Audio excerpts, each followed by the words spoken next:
Hey everyone, in this video we're going over EVgo, their Q4 2021 earnings report. It came out today, so I wanted to bring this to you as soon as I could.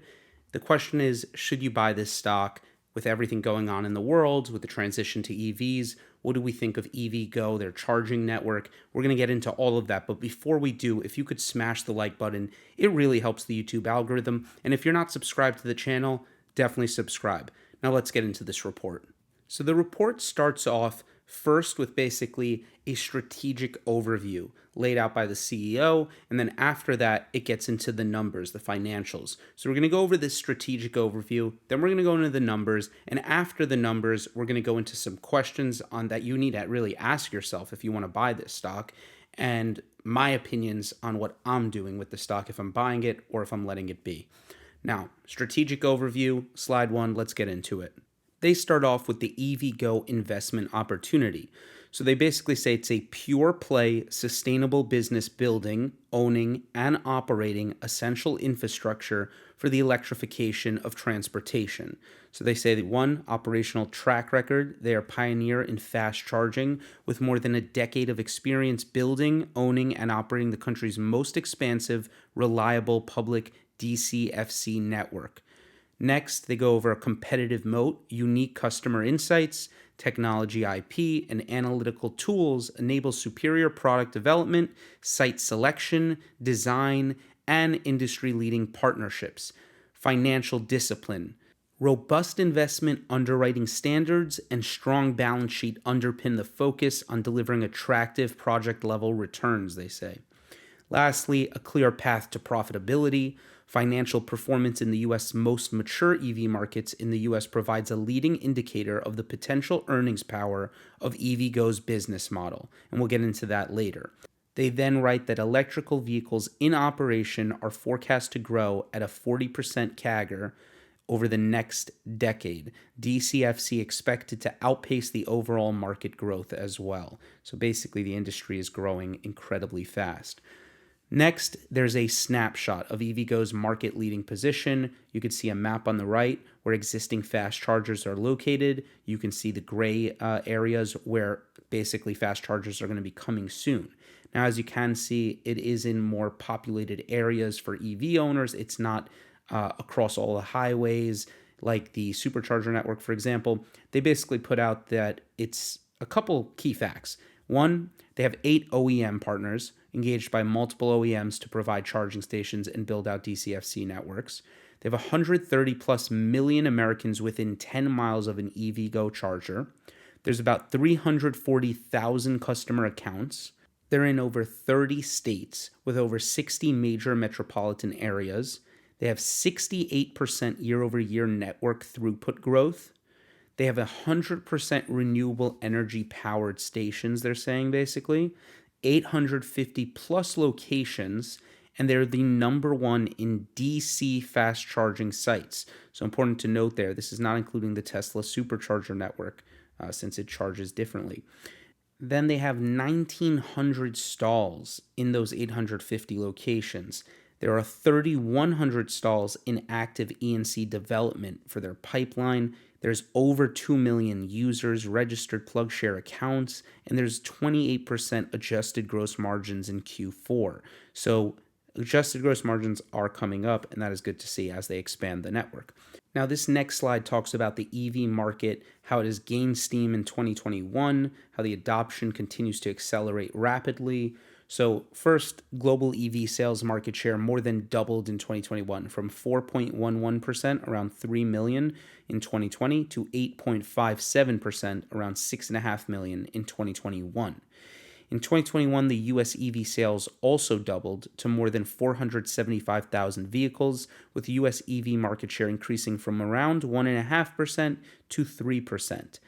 EV adoption to accelerate as OEMs introduce close to 50 new EV models over the next 24 months, including more SUVs and pickup trucks.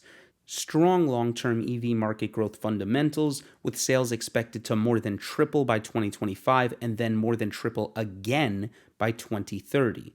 DC charging expected to grow faster than the overall charging market, driven by fleet electrification and changing demographics of EV owners. So the annual US EV sales and DC fast charging market share, this is shown from 2020 and what they're expecting through 2040.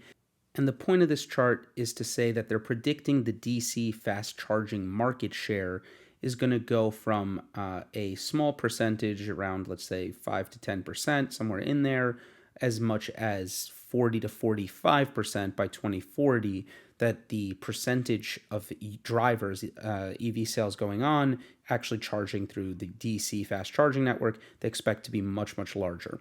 So it will be interesting to see how that plays out. But if it does, it will benefit them massively, obviously. Then they go over key operational and business updates. So revenue going from fiscal year 2020, 14.6 million, all the way to 22.2 million, which is a 52% increase in fiscal year 2021. So a nice 52% year over year growth in the revenue. As far as network throughput, as far as gigawatt hours, from 15.7 gigawatt hours in 2020's year to 26.4 gigawatt hours in 2021 fiscal year, which is a 68% increase year over year. Customer accounts going from 231,000 accounts in 2020's Q4 to around 340,000 accounts now, which is a 47% year over year growth in customer accounts. So breaking this all down, revenue, year over year revenue grew 52% to 22.2 million, driven by 68% network throughput growth. These stalls in operation or under construction reached 1,903 at the end of 2021. Active E&C pipeline reached 3,100 stalls, up from 2,500 stalls. The passage of the infrastructure bill provides capital for states to invest in charging infrastructure. They signed multiple new partnerships, including charging partnerships with Toyota, providing charging to the new BZ4X buyers and leases, preferred charging partnerships with Subaru, and a fleet channel partnership as well that they're building on. So now it's important to understand that EVgo's build, own, operate model maximizes long-term value, as they point out. It benefits the consumers, partners, and it helps electrify the country, etc. So operational attributes: national network charging, all EV models. That's first. It's not just key like Tesla Supercharger just to Teslas. It's for all EVs.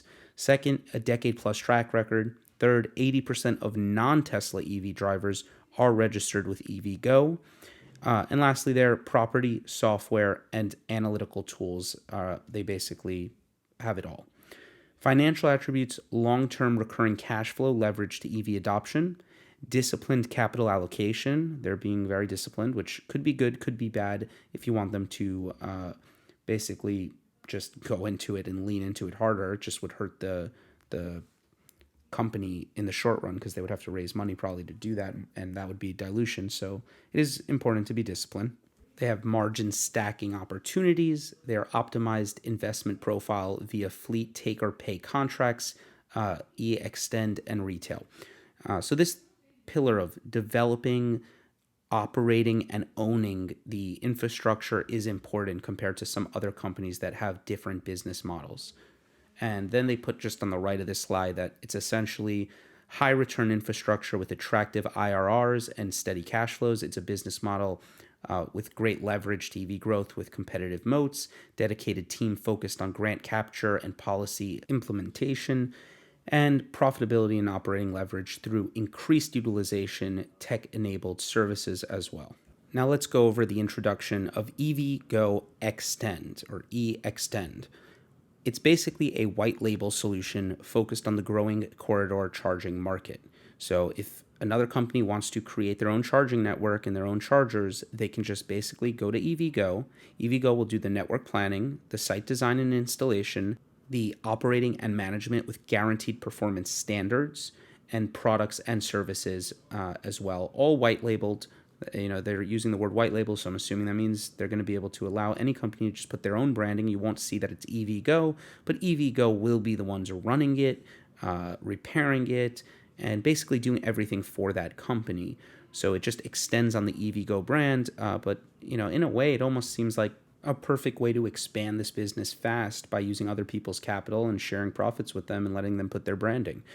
So we'll see how that goes. Now, they put out a couple points here. It broadens EVgo's geographic footprint and potential partners. It drives deeper customer engagement and allows EVgo to expand the network footprint beyond sites that currently meet our underwriting hurdles for asset ownership.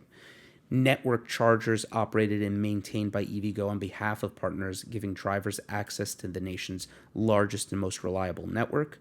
Solution leverages lessons learned from the operational experience across the network. This includes network planning, site design, and ongoing operational support, and it mitigates risk associated with sites in less developed markets, allowing for flexible capital commitments and growth of recurring revenues with minimal balance sheet exposure. So pretty much what I was saying, I do think this is great. Allowing EVgo to capture EV driver demand and add customers in incremental markets. And I do think it's important that they have to be in all markets, not just saturated markets. As the management has tried to point out, they want to go where the puck is going, not where it is. And this helps them do that without using as much of their own capital as they would have to otherwise. Now let's get into expanding their OEM customer partnerships. So they're building strategic relationships with OEMs, positions EVgo to continue to be the charging network of choice for new EV drivers. OEM partnerships continue to expand, built on EVgo's track record of performance and the first call for charging partnerships. Partnerships with Toyota, world's largest OEM by sales, announced in February of 2022, with EVgo providing 1 year of unlimited public charging for buyers and lessees of the model year 2023 BZ4X EV in business-to-business commercial arrangements. So my guess is Toyota's probably paying them a discounted rate for those cars to be able to use the network for free, which is good to have that partnership and then get people used to the network. Also, Subaru and EVgo announced a partnership in February 2022 as well, with EVgo serving as the preferred charging network for Subaru's Solterra EV. Toyota and Subaru joined GM, Nissan, and other OEM partners, which now represent more than 40% of annual U.S. auto sales today. OEM partnerships to continue to serve as a strong customer acquisition channel, maintaining low customer acquisition costs. Basically, by having these partnerships, the automakers, these OEMs, will lead their buyers, the car buyers, into using EVgo by kind of pitching it to them as the place to charge at the time of purchase. So it is a low-cost customer acquisition deal, and I'm sure a long-lasting benefit to the charging network as they go on it. Now, continued investments in technology and personnel keep the EVgo a leading edge, basically, company in tech. They have EVgo Inside. It's embedded EVgo into third-party brands, so OEM service providers basically in third-party cars, things like that. They have the software and API suite to manage customers simultaneously across multiple applications. Key functionality is customer experience management from enrollment to utilization via the charger finding, charging, and billing. Account linking harmonizes third-party and EVgo applications, third-party wallet support for payments. So basically, they're just talking about the tech within the app and within the company across how they deploy software. They have a new EVgo mobile app, which was launched December 2021. Its sophisticated, friendly design improves the driver charging experience. So it's good to see they are continuing to improve the app, and that technology and user experience is on top of mind, which it should be. Key functionality enhancements include live charging session data, so that's important to have that data. I think that's great. Interactive site list drawer with station status indicators, so telling people if there's available chargers at those locations, how many chargers are available, things like that, which we saw come to the supercharger network for Tesla as well. So it's important for them to keep up with this type of data for customers to see, make it a good user experience. Custom filters by vehicle, improved reservations flow, personalized user stats, and integration of EVgo rewards, and ad capability. So another way to monetize. Now, I do think they should be not too forward with the ads. I think that it's about the best user experience and maybe bring ads into the picture at a later time, not so early in the game, but I can understand why management might want to do it if it's not too intrusive. I haven't yet tried the new app to see that, but I will look into it and see how the ads come out on the app itself, if they're intrusive or not. Next, financial and operational overview. So this is extremely important. We went over the strategic portion of this earnings report, and now it's time to go over the financial and operational overview. So let's go over key operational highlights. a year of accelerating development. Network throughput growth continues strong growth trajectory. Q4 network throughput was up 95% year over year. Fiscal year 2021 network throughput up 68% year over year. Active E&C development pipeline experienced substantial growth in 2021 as EVgo deployed additional resources. Active E&C development pipeline is up 26% since Q3 21, so a quarter ago. Year-end operational or under construction stalls were 1,903. 30,000 customers were added in Q4 2021, 109,000 added during 2021 as a whole. Customer account growth 47% in 2021. Okay, now quarterly revenue, margin, cash flow, let's go over that. Revenue in the fourth quarter grew 70% year over year and 15% quarter over quarter, driven by higher retail and fleet throughput. Adjusted gross margins expanded 600 basis points from 22% to 28% quarter over quarter due to operating leverage from higher throughput, and better than expected earnings before interest, tax, depreciation, amortization due to higher than expected throughput, lowering electricity costs per kilowatt hour, and timing of personnel and technology investments. So as you can see, Q4 21 revenue of $7.12 million versus Q3 one quarter ago, $6.18 million. So nice growth, 15% quarter over quarter. We also see capital expenditures in the quarter getting over $25 million versus $16 million or so a quarter ago. So they are spending more, building in their future. Gross margins, which is one of the most important things we need to look at and see how is the business itself doing each of these charging stations, and it has 28% gross margins. This is up from 22%. This is a big jump, and that's important to see that they are able to leverage their business and increase adjusted gross margins. That said, as they are building this company, they are going to be losing money. So GAAP net income was a loss of $46.3 million versus actually a profit a quarter ago. I could look into why that they had the profit then, but regardless, a loss. I expect them to probably have losses for the long run as they build this out, but then over the 2023, 2024, 2025, over those years, to see the numbers start to get better and better with scale, and then to start to see lots of cash flow, I would hope, for their business, and I think that's what they're projecting too. So now let's go over revenue for the full year, which increased 52% year over year, but retail revenue rose 88% year over year, driven by throughput growth and EV adoption. So that's great. Adjusted gross margins increased from 3% to 23% for the full year, impacted by higher throughput. And we know it's at 28% for the most recent quarter. So great increase in gross margins, adjusted gross margins, that is. And they are investing in personnel and technology to keep up with the future. Now, they put this spotlight on San Francisco, and they do this to show the durability of their business model and long-term profitability potential, since San Francisco is a pretty saturated market for EVs in a sense. I mean, obviously, it's going to continue to be that way and much more EVs to come there, but it's much more mature, I should say, not saturated, than the rest of the country. So a growing number of EVgo metro areas produce positive cash flows as a result of their local EV penetration. California, the most advanced EV market in the US, is profitable on a cash flow basis, even at the current modest EV penetration levels. And when we look at the adoption rate of EVs in San Francisco in Q4, it was 3.1%, they're saying. Now, the number of EVgo stalls was 292, so EV to stalls ratio is 107 to 1. The Q4 21 utilization percentage there is only 8.4%. The amount of utilization to be increased is massive as more and more cars get on the road and EV adoption rate increases. So only 8.4% utilization, and with just 8.4%, cash flow margin of 43.3% in this market.